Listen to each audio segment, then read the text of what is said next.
Now, what a start it was for Unai Emery. First game in charge, first win on the board. After the game, the new Villa manager spoke to talkSPORT, and he said that although he was happy with the win over Manchester United, he believes that they can still get even better. I'm feeling very well. I have one feeling as well here with everybody helping me and trying to be comfortable. My work with my coaches as well.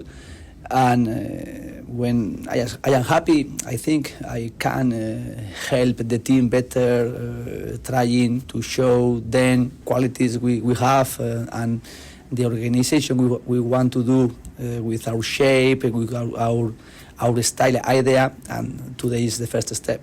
Okay, Tim, let's discuss Unai Emery at Aston Villa. What did you make of that game? And do you think it'll be a good success story? Success story? Yeah. Look, time will tell. Obviously, I think it's too early to judge, but what a magnificent start. Even not only starting to the first game, but being 2 goals up in such a short space of time, getting the fans on your side, it's magnificent. You couldn't have dreamed for a better start than that. And there were some good performances, they were playing on the front foot, a lot more freedom and expressing themselves. But as I say, it's a little bit of false economy because they get 2 early goals, against a Man United side who took a step back. So reserve judgment at the moment, but you couldn't have wished for a better start than that. Luca Duna's free kick was beautiful, Oh, wasn't brilliant it? one. Wow. Brilliant. Where's Very he been? satisfying to watch. Well, yeah, there's a question for you then. Are there a lot of performances in that team when you're going, hang on, where have you been all season? Well, he's been injured, hasn't he? So, but Yeah. Stevie would have loved to have had him back and performing for him. And I think Youngie did well when he's come in, but he's obviously a little bit younger and very classy, and he showed that with his free kick. I also wanted to talk to you about Leon Bailey because we were laughing earlier on because there was an own goal from him, there was a goal from him, there was an assist from him as well. He really, not Leon Bailey, Jacob Ramsey. He really had a very up and down game, but I've always been quite impressed with him as well. I remember interviewing him last season and he was very mature for his age, and I just looked at him and thought he can probably be a really good player for the future. But what about for Villa for now? Oh yeah, for now. I mean, for sure, he needs to play on a regular basis, and in the end, you get international recognition. He breaks forward well. He's got good energy. He can drive with the ball. Times that run, like his goal yesterday. Times that run into the box very well. You see plenty of goals from him like that. He does his work coming back the way as well against the ball. So, look, I think he's got a huge future, and he needs to stay at that football club and play on a consistent basis. It's a funny one looking at it. I don't know if and I only saw the highlights, so you can only go on what you saw. I mean, I've got to say, it'd be a bit harsh blaming him for the own goal, by the way. Are you blaming him for that own goal? No, he didn't really know a lot about it, did he? But getting back to the start for Unai Emery, brilliant start. I mean, that level of performance, you do sometimes ask a question, where was that level of performance earlier on in the season?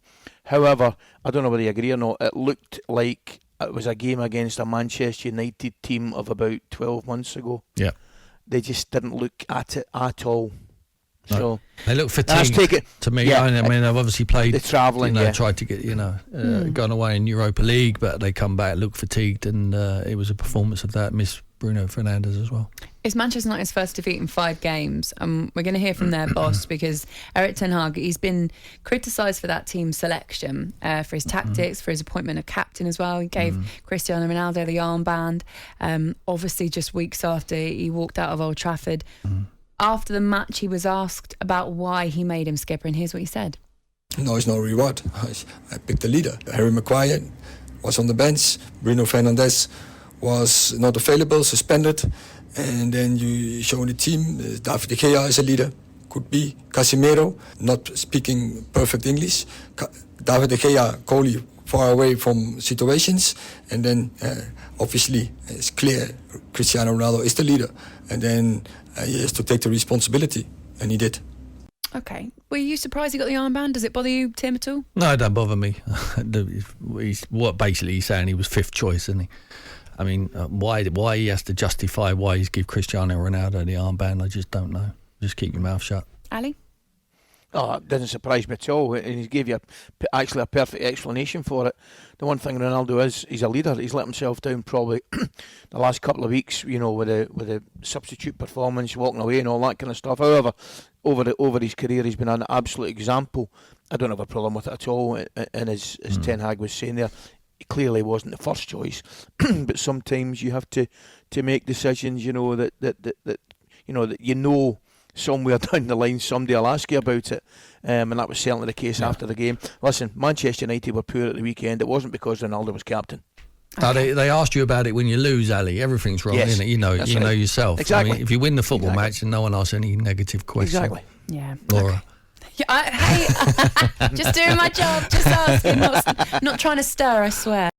talkSPORT Breakfast with Laura Woods, Monday to Wednesday mornings 6 till 10. On AM, on DAB, via the talkSPORT app and on your smart speaker. talkSPORT.